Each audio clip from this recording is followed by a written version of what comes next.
Bonjour monsieur, bienvenue au cabinet de Nedjamila. Entrez s'il vous plaît.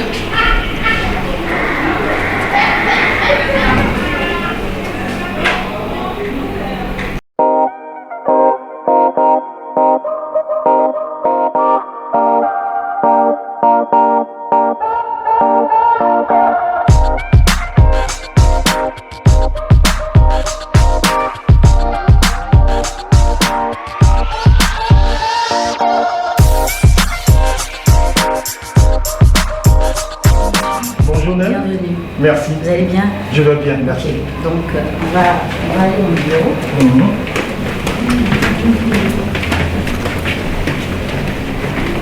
Vous asseoir. Merci. Vous avez de très beaux bureaux, c'est bien. Merci, c'est gentil. Ça motive vraiment quand le client arrive. Ça lui donne envie de se confier. Ah d'accord, okay, c'est ça. C'est nécessaire, ce cadre-là pour vous, oui, c'est très important. C'est impact. C'est très important. C'est très important. Oui, parce que la personne qui vient ici est chargée en émotions, il y a beaucoup de choses qu'elle a besoin de libérer en fait. Donc il faut que le cadre soit reposant, qu'il soit apaisant et que même quand on a des séances, on a une musique qu'on met. Ah d'accord, ok. Oui, on a même des encens qu'on allume et tout, des bougies, la lumière, ça dépend si la personne préfère une ambiance tamisée, si elle préfère comme ça la lumière. En tout cas, on essaie de mettre la personne à l'aise. On lui propose à boire du thé, du café, pas d'alcool. On va découvrir tout ça dans notre entretien. Ok. Vous avez compris, aujourd'hui nous sommes chez Nedjamila, anciennement chanteuse, aujourd'hui elle s'est reconvertie en coach matrimonial. Nous sommes venus échanger avec elle sur son boulot, sur ce qu'elle fait et son nouveau livre qu'elle va nous présenter. Bienvenue, je suis Tom Galati.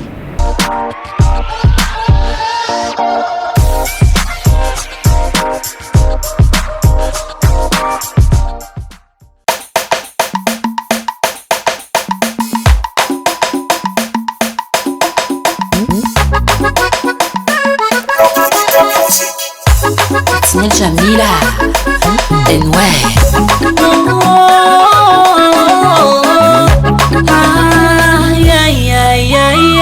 Sister Upemiana, Sister Upemiana. Bonjour à tous, bonjour à ma communauté Facebook, Instagram, YouTube. Merci à vous tous qui allez voir cette vidéo sur TikTok. Vous êtes gentils de regarder, de partager mes messages. J'espère que ça vous fait du bien. Aujourd'hui, j'aborde avec vous la question des relations faux espoirs. Une relation faux espoir, c'est une relation qui vous donne de faux espoirs, tout simplement. Est-ce que vous savez comment est-ce qu'on peut la déceler? Comment on peut faire pour savoir qu'un homme ou une femme est de l'assumer? Que tu tisses avec cet homme qui ne pourrait jamais dire ouvertement à qui que ce soit qu'il a des sentiments pour toi. Enfin, les sentiments qu'il peut y avoir, il ne pourrait le dire à personne, à part un entourage très restreint qui connaît un peu sa mission dans ta vie. Bonjour Nel. Bonjour. Et comment vous allez? Je vais très bien. Merci de nous recevoir encore chez vous. C'est un plaisir pour moi de vous avoir ici avec moi. On sait que vous avez un emploi du temps assez chargé. Quand même. Vous avez bousculé votre emploi du temps pour nous recevoir. Ouais. Encore merci. Dites-nous, qui est Nedjamila? Nedjamila, c'est plusieurs personnes en une seule. Vous m'avez annoncé déjà en tant que chanteuse au départ, mais avant j'ai commencé par le cinéma, donc j'étais actrice. J'ai fait des études en production audiovisuelle. Après ça, je me suis lancée dans la musique. Je suis revenue, on va dire quoi, à l'animation radio. Je suis finalement devenue co-présentatrice d'une émission sur la 2e chaîne nationale ici en Côte d'Ivoire. Après ça, j'ai fait une petite pause et c'est pendant cette pause-là que je me suis découverte la capacité d'être coach. Et donc depuis 2015, j'ai commencé à faire du coaching. Par la suite, j'ai créé mon ONG en aide aux mères incarcérées avec leurs bébés qui existe depuis 2018. Et accompagnée de toutes ces choses, par la grâce de Dieu, aujourd'hui, je suis la gérante de mon cabinet de motivation, Nedjamila Motivation, le cabinet qui vous reçoit aujourd'hui dans le cadre de cette interview. Je suis aussi écrivaine et je crois qu'il y a d'autres choses qui vont encore se rajouter. D'autres choses qui vont se rajouter. Nedjamila est artiste dans l'âme apparemment. Oui. Je pense que quand on a ça en soi, on ne peut pas l'éviter. Et j'ai toujours rêvé d'être la personne que je suis aujourd'hui. Donc pour moi, tout va bien. Et j'ai plus à cœur de réussir ma vie que de réussir dans la vie. Et je crois que je suis en train de réussir ma vie. Donc tout va bien. Ça tient une famille. Vous prenez ça de vos parents Vous Oui. êtes construit cette carapace-là seul. Oui, de mes parents, parce que dans mon éducation, on m'a appris à être heureuse, à être vraie et à bien faire les choses. Du coup, quand je grandis, je me dis, parce que à un moment de ma vie, j'en ai parlé un peu dans mon livre, je me suis retrouvée carrément seule, sans papa, sans maman. Mais ce qui m'a fait tenir et qui m'a aidée à ne pas être celle que les gens ont pensé que je serais, c'est l'éducation que j'ai reçue. Être heureuse, être vraie et bien faire les choses. Donc en pensant à ces choses-là, je ne peux pas être partout. Je ne peux pas faire comme tout le monde. Je fais selon ce que je ressens, tant que ça me procure du bonheur et tant que je suis vraie avec moi-même et avec Dieu, j'estime que je suis sur le bon chemin. D'accord. Vous avez dit tout à l'heure, vous vouliez réussir votre vie au lieu de réussir Dans la vie. Dans la vie. C'est Oui. quoi la différence? Réussir dans la vie, c'est respecter les standards de réussite que la société impose. Avoir une maison, une voiture, un mari, des enfants, investir, avoir des biens. Mais réussir sa vie, c'est être épanoui dans tous les domaines de sa vie. Où on va dire avoir un peu d'épanouissement un peu partout dans la vie qu'on a. Et quand on a réussi sa vie, c'est qu'on est en harmonie avec soi-même. Parce que pour moi, la véritable richesse, elle n'est pas matérielle, elle est humaine et elle constitue un ensemble de valeurs. Si moi aujourd'hui j'ai des milliards et que je ne suis pas heureux, j'ai pas la paix du cœur, je considère que je n'ai pas réussi. Les gens me verront comme un modèle de réussite. Devant les gens, je pourrais impacter. Je vais être mise à un certain niveau, mais toute seule, je sentirai qu'il me manque l'essentiel. Et pour moi, l'essentiel, c'est tout. Donc tous les jours de ma vie, je prie Dieu qui me permette de me connecter à l'essentiel et à avoir ce qui peut constituer mon bonheur sans m'éloigner de lui. C'est ce que moi j'appelle réussir ma vie. D'accord, ok. Aujourd'hui, nous allons parler de votre métier et aussi de votre livre, un livre que vous avez sorti. Oui.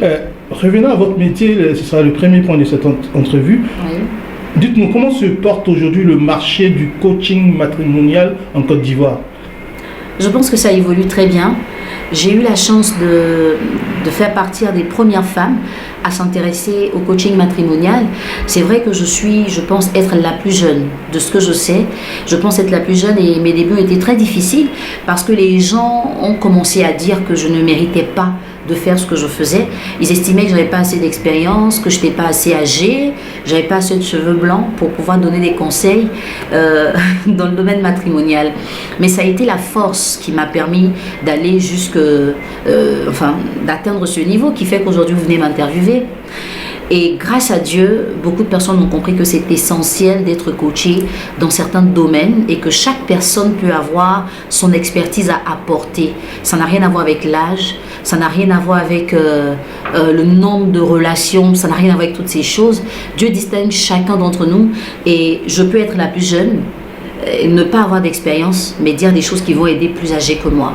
Donc ça commence à bien se porter. Le métier du coaching commence à être reconnu. On en parle un peu plus, même si on n'a pas encore atteint toutes les conditions que demande le coaching international.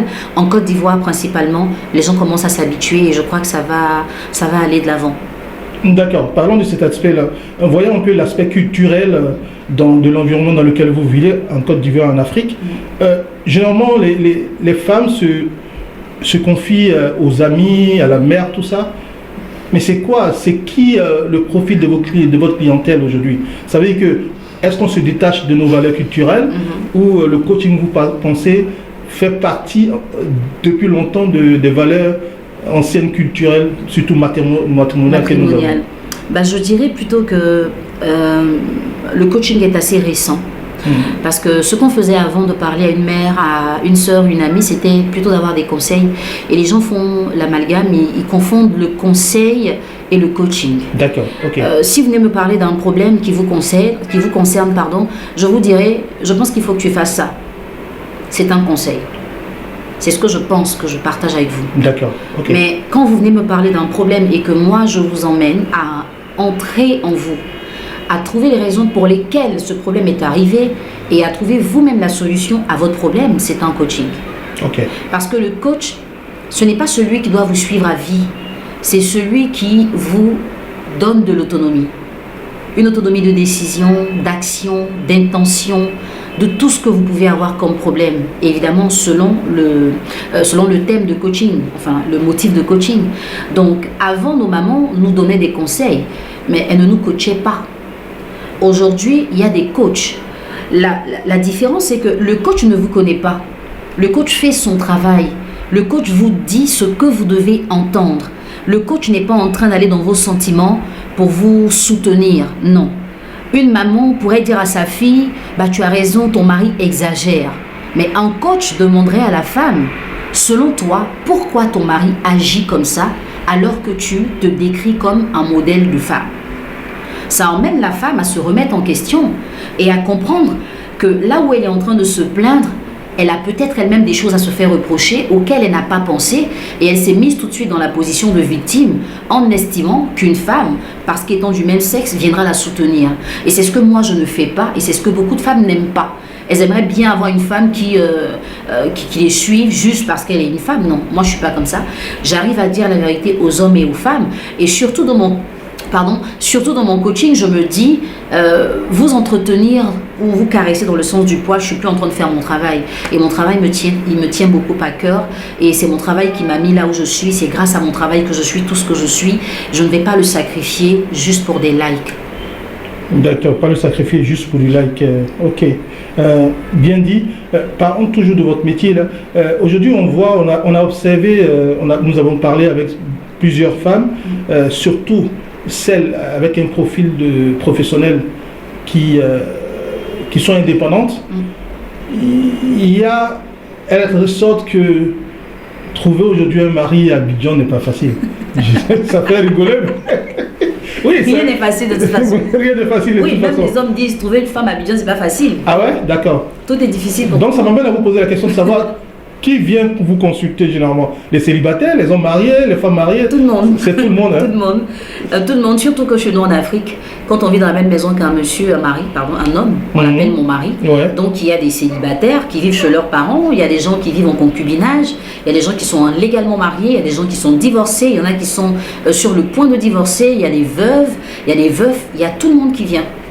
Et même les célibataires? Oui. Surtout les célibataires, parce que des fois les célibataires accumulent des déceptions et il y en a qui à un moment ont envie de comprendre pourquoi ça ne marche pas et donc ces personnes viennent pour en savoir davantage, pour comprendre, parce qu'il est important après une rupture de comprendre pourquoi ça n'a pas marché pour éviter de reproduire la même chose plus tard.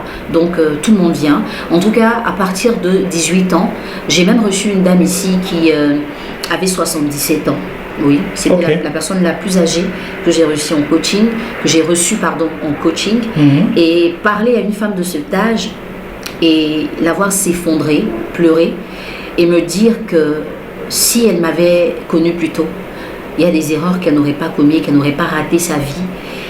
C'est au-delà des commentaires sur Facebook, c'est trop fort.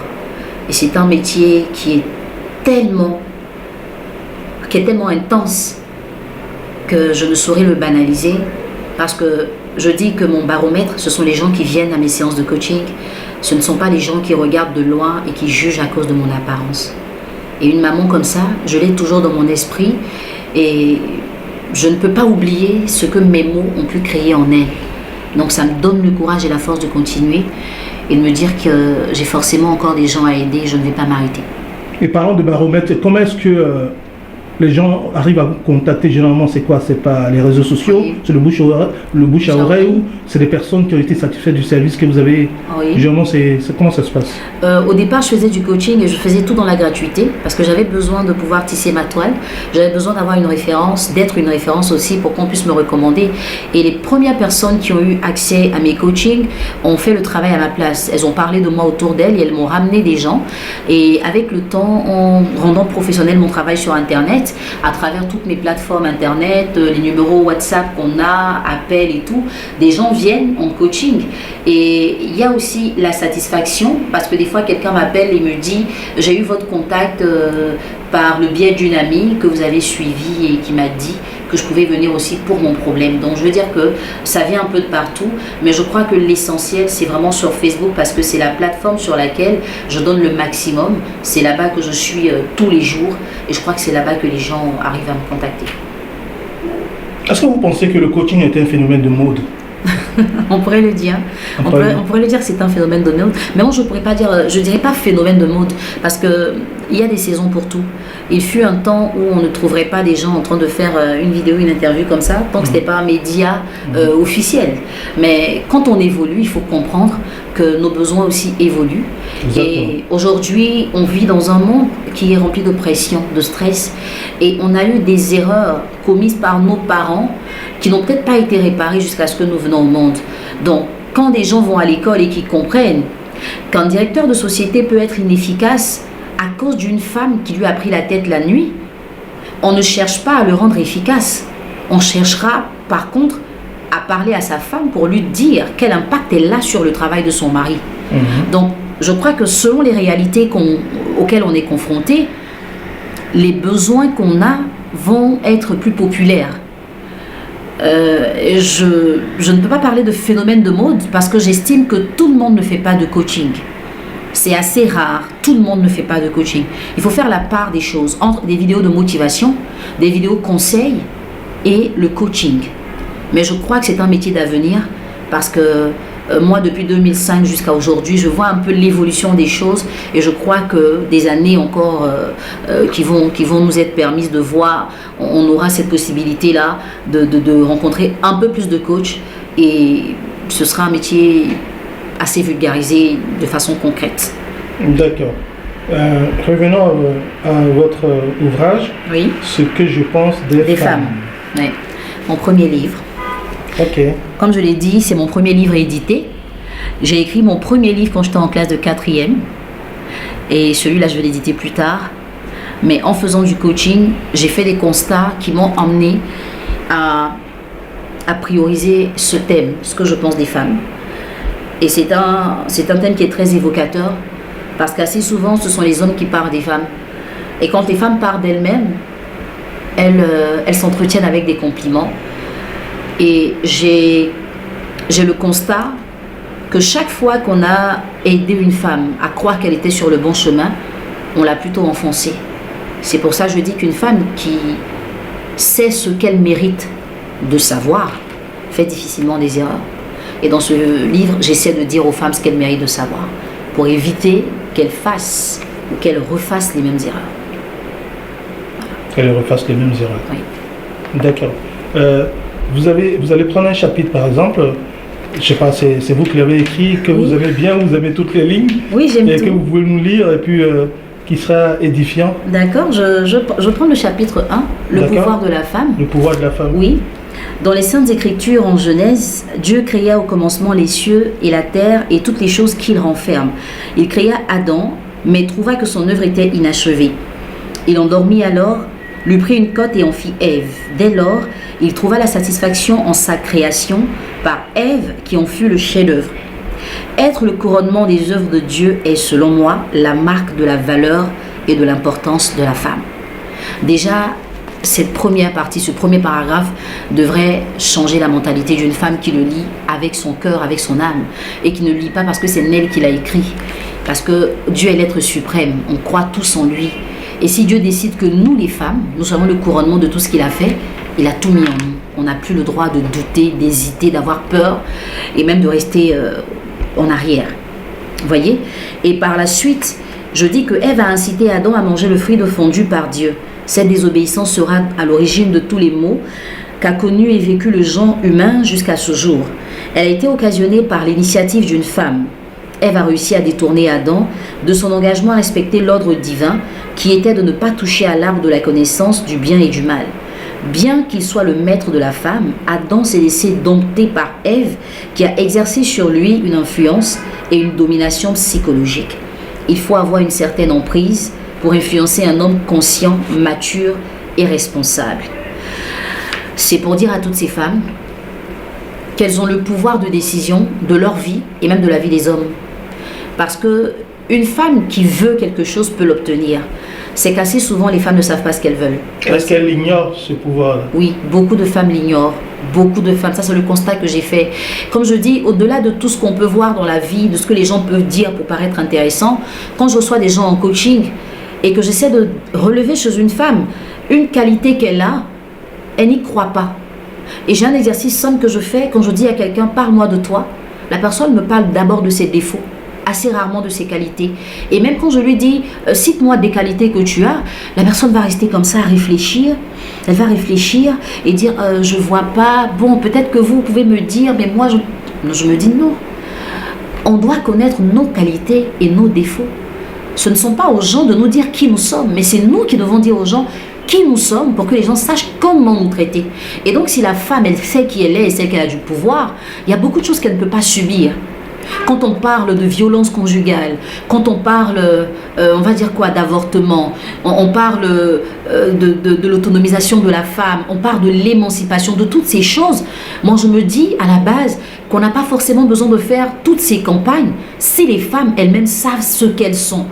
Parce que moi, si je sais ce que je suis, je ne permets pas à un homme de me traiter comme il veut. Il me traite selon la valeur que je représente. Mais si je ne sais pas ce que je représente, lui, il fait de moi ce qu'il veut et je subis. Et tout ce que je fais, c'est d'aller pleurer chez une copine pour espérer qu'elle me console. Mais pourquoi est-ce qu'on doit toujours consoler les femmes alors qu'elles sont consolatrices? Adam avait tout, mais il a senti qu'il n'avait rien parce qu'il n'avait pas la femme. Une fois que la femme est quelque part, on peut dire qu'il y a la vie, il y a tout, il y a le renouveau, il y a l'espérance, il y a absolument tout. Et donc j'ai du mal. Quand je vois que les femmes ne savent pas ce qu'elles valent et qu'elles se laissent encore malmener et qu'elles souffrent et qu'elles pleurent. Parce que ici, dans mon cabinet, quand je reçois des femmes en train de pleurer, c'est vrai que ça me fait plus pleurer, ça me dit plus rien. Mais j'ai mal parce que je me dis, pourquoi est-ce qu'elles pleurent comme ça? Qu'est-ce qu'on ne lui a pas dit? Qu'est-ce qu'on lui a caché? Les gens l'ont entretenu avec des mensonges. On lui a fait croire que c'était vrai. On lui a fait croire que c'était bon. Elle est restée dedans. Et c'est à 45 ans qu'elle se rend compte qu'elle n'aurait pas dû. Pourquoi faire ça à la femme? Mais si une femme sait ce qu'elle vaut, on ne peut pas lui faire ça. D'accord. Très bonne réplique. Ok, Nel, nous approchons la fin de cet entretien. Dis-nous, quels sont tes projets en fait? J'ai tellement de projets et j'ai juste envie d'avoir la vie pendant très longtemps pour pouvoir les réaliser. Déjà, le projet immédiat, c'est que le 3 décembre, donc la date de mon anniversaire, je sortirai mon 2e livre. Les femmes ont demandé, tu as écrit ce que tu penses des femmes, mais quand est-ce que tu écriras ce que tu penses des hommes? Je vais vous décevoir, je ne vous dirai pas que le livre sera ce que je pense des hommes, mais vous allez avoir une version améliorée de ce que je pense, de tout ce qu'il y a comme mot lié à nos relations, à notre vie, à toutes ces choses-là. Donc il va sortir officiellement le 3 décembre et on fera la dédicace le 10 décembre. Par la suite, je suis sur des projets de tournage de films, je continue toujours mon émission, une émission dans laquelle j'interviens en tant qu'expert pour des questions de société, de couple et tout, sur une chaîne internationale. Et mon ONG, cette année, justement à la faveur de mon anniversaire, puisque je suis née le 3 décembre, on va financer 3 projets pour 3 femmes, 3 étoiles comme je les appelle, pour les aider à atteindre l'autonomie et à devenir des femmes d'impact. Et pour le 2e livre qui sortira, un pourcentage sera reversé à mon ONG pour financer des projets. Parce que habituellement, je fais des dons en prison et même dans des quartiers précaires, mais on a compris avec certains de mes donateurs, dont Madame Aurélie Alama, qui nous soutient depuis très longtemps, avec la Fondation Matsa 360 aussi, que aller donner des vivres et des non-vivres aux gens, c'est vrai que ça leur rend service sur une période. Mais la véritable touche qu'on peut apporter, le véritable service qu'on peut rendre aux gens, c'est de rendre des femmes autonomes pour qu'elles puissent gérer leur famille, leur foyer. Donc, un pourcentage du prochain livre sera mis de côté pour financer des projets, pour que les femmes commencent à être actives dans le bon sens et à sortir un peu des Congossa. Parce que ça demande beaucoup d'énergie, sauf que ça ne fait pas gagner de l'argent.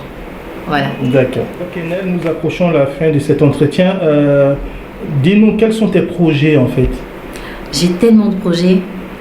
Et j'ai juste envie d'avoir la vie pendant très longtemps pour pouvoir les réaliser. Déjà, le projet immédiat, c'est que le 3 décembre, donc la date de mon anniversaire, je sortirai mon 2e livre. Les femmes ont demandé, tu as écrit ce que tu penses des femmes, mais quand est-ce que tu écriras ce que tu penses des hommes?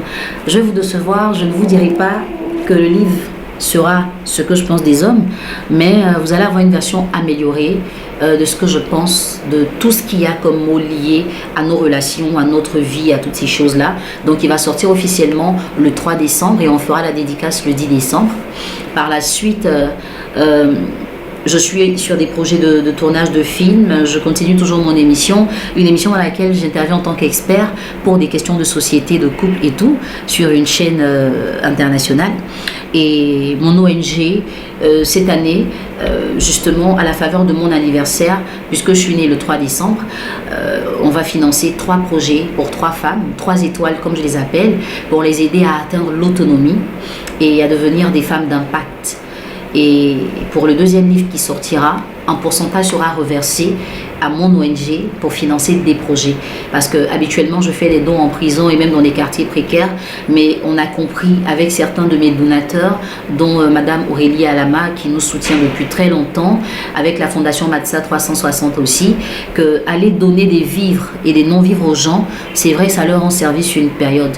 Mais la véritable touche qu'on peut apporter, le véritable service qu'on peut rendre aux gens, c'est de rendre des femmes autonomes pour qu'elles puissent gérer leur famille, leur foyer.